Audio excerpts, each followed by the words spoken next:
Hello everyone.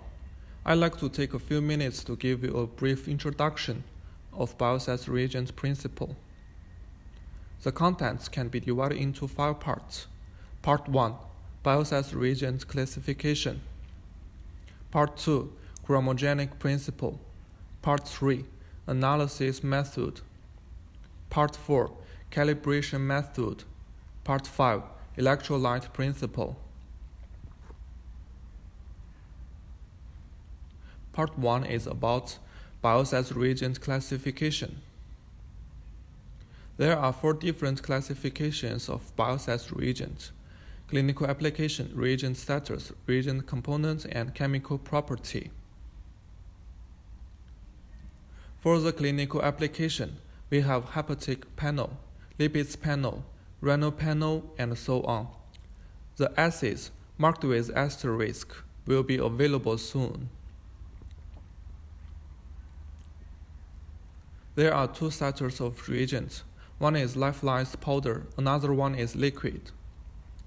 For lyophilized powder, it's directly mixed with a variety of dry chemical reagents and require high quality of water for redissolution. After redissolution, the storage period is short and the stability isn't very good and lack of anti-interference ability, which often leads to waste. For liquid, most components of reagents, including unstable enzymes and coenzymes, can be stored. Liquid status has good stability and high accuracy. It can be used directly and no need to redissolve. Very easy to operate. There are 3 kinds of components of reagents: single reagents like total protein, albumin; double reagents like total cholesterol, glucose; multiple reagents like glycosylated hemoglobin, total iron binding capacity. As you can see, alanine aminotransferase, aspartate aminotransferase, and other reagents are enzyme. Total cholesterol, glucose, and other reagents are substrate. IgA, IgG, apolipoprotein E, and other reagents, they are special protein. Ions include ferron, magnesium, etc.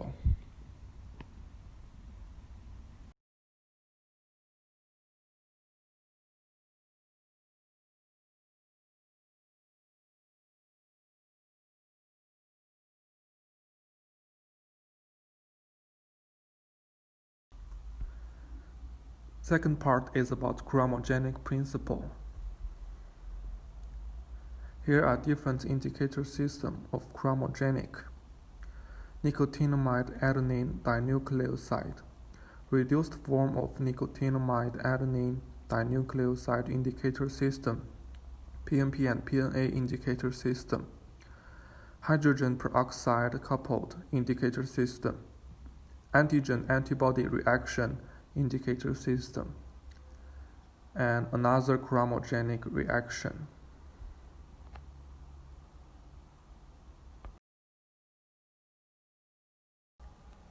Nicotinamide adenine dinucleotide has a characteristic absorption at wavelengths of 340, but reduced form of nicotinamide adenine dinucleotide not. The concentration and activity of substance can be tested based on the absorbance change at wavelengths of 340. For example, when we detect alanine aminotransferase, if there is alanine aminotransferase in the sample, it will cause nicotinamide adenine dinucleotide to generate reduced form of nicotinamide adenine dinucleotide. And nicotinamide adenine dinucleotide will be reduced, which will cause the absorbance of the reactant to decrease. we can calculate the relative concentration of alanine aminotransferase by the degree of decrease in absorbance.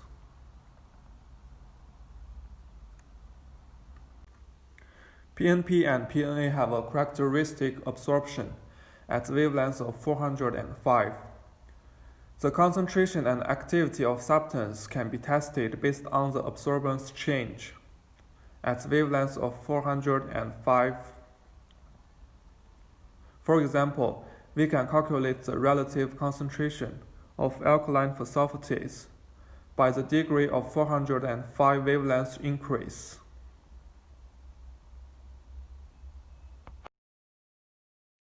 Hydrogen peroxide under the action of peroxidase can make a single operis of colorless chromogen be oxidized to colored pigments,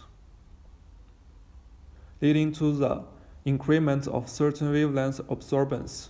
Thus, this can be used to determine the concentration of the substance or activity. For example, uric acid and uricase can react with hydrogen peroxide to produce red pigment in the cuvette, resulting in increased absorbance. Specific antibodies react with antigen, the substance to be measured, in the corresponding buffer environment to generate antigen and antibody complexes, forming certain turbidity, which resulting in a change in the transmittance of specific wavelengths. Under the condition of excess antibody, the degree of alteration is directly proportional to antigen concentration. For example, a polypoprotein E antibody reacts with a polypoprotein E antigen to generate antigen and antibody complexes, which resulting in an increased absorbance. Here are other chromogenic reactions.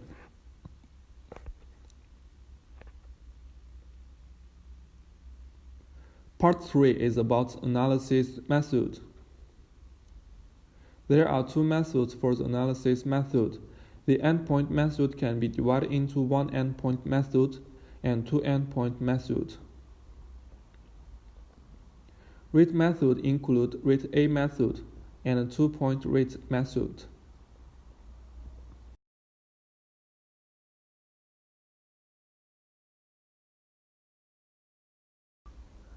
One endpoint method is to measure absorbance at one point after adding sample and reagents under certain temperature and waiting until reaction equilibrium after a period of time.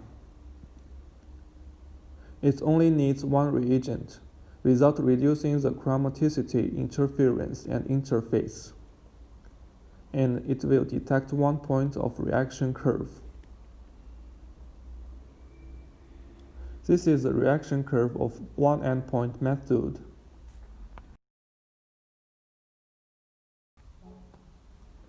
Detect 2 points of the reaction curve when the reaction reaches equilibrium. Select the first point before reaction. Select the second point when reaction ends or equilibrates. And then calculate sample concentration with difference between absorbance of the 2 points.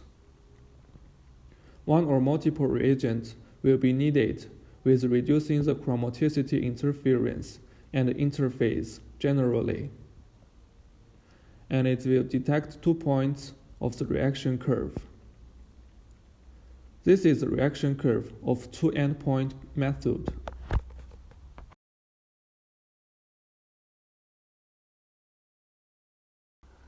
In the whole reaction process, reactant can produce certain product at constant velocity, which leads to uniform reduction or increase in absorbance of the measured solution under a certain wavelength. The velocity of such reduction or increase is proportional to activity or concentration of the measured substance. It's mainly used for measurement of enzyme activity, like alanine aminotransferase, aspartate aminotransferase, This is the reaction curve of rate A method and its decreasing type. This is the increasing type of reaction curve of rate A method. Comparing rate A method with endpoint method, kinetic is to continuously detect multi-point and connect them to find out the linear segment from which the enzyme activity can be calculated accurately. Kinetic must ensure the enzyme and the substrate are continuously reacting and detecting in the same time. Therefore, the equipment requires with thermostat and the substance, and the substrate can be detected directly in the reaction system.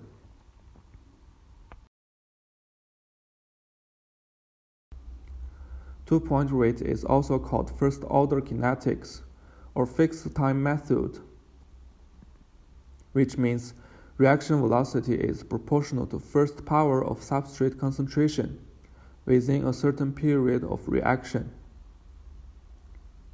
As the substrate is consumed gradually, the reaction goes slower and increase, or reduction. Absorbance becomes smaller and smaller.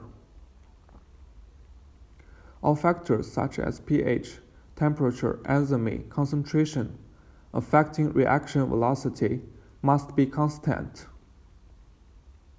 and accurate at 2 points and be calibrated with calibration solution at the same time.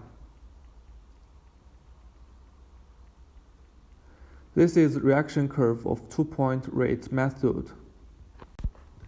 Part 4 is about calibration method. There are two methods of calibration. We mainly use linear calibration and rarely use nonlinear calibration. I will mainly introduce linear calibration.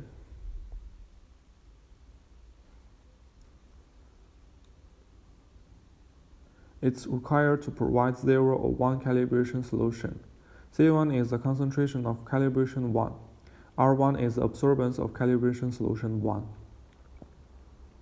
If the number of calibration solution is 0, R0 equal to 0.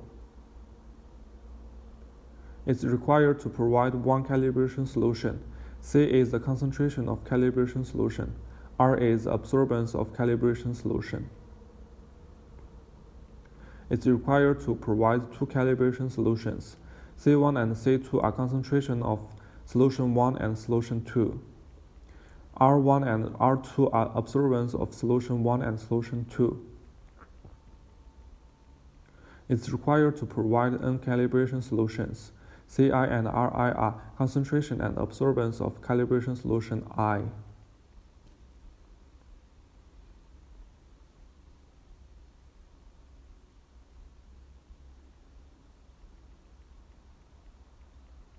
We barely use nonlinear calibration, so we can just take a look at this part.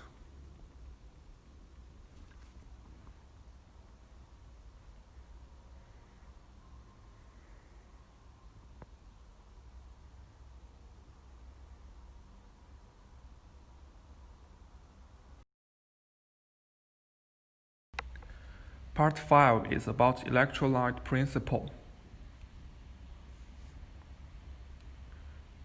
Ion-selective electrode method, direct method, is applied by SNIPE. This is Nernst equation. E0 equal to self-potential under standard conditions. R equal to gas constant. T equal to temperature. F equal to Faraday's constant. AX equal to reaction quotient. Fx equal to activity quotient. Cx equal to concentration. The concentration of calibrator A is known.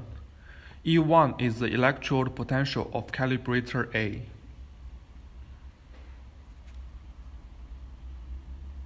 The concentration of calibrator B is known.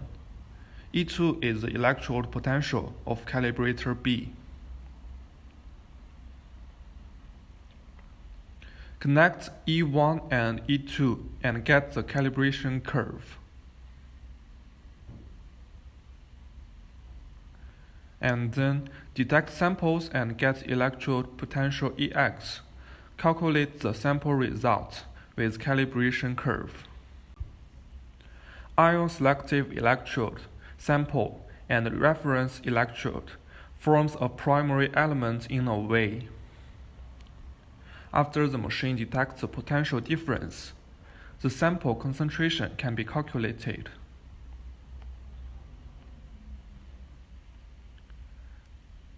As you can see, when samples or calibrators pass through the rack, ions will react with electrode membrane. After the machine detects the potential difference between ion selective electrode and reference electrode, the sample concentration can be calculated.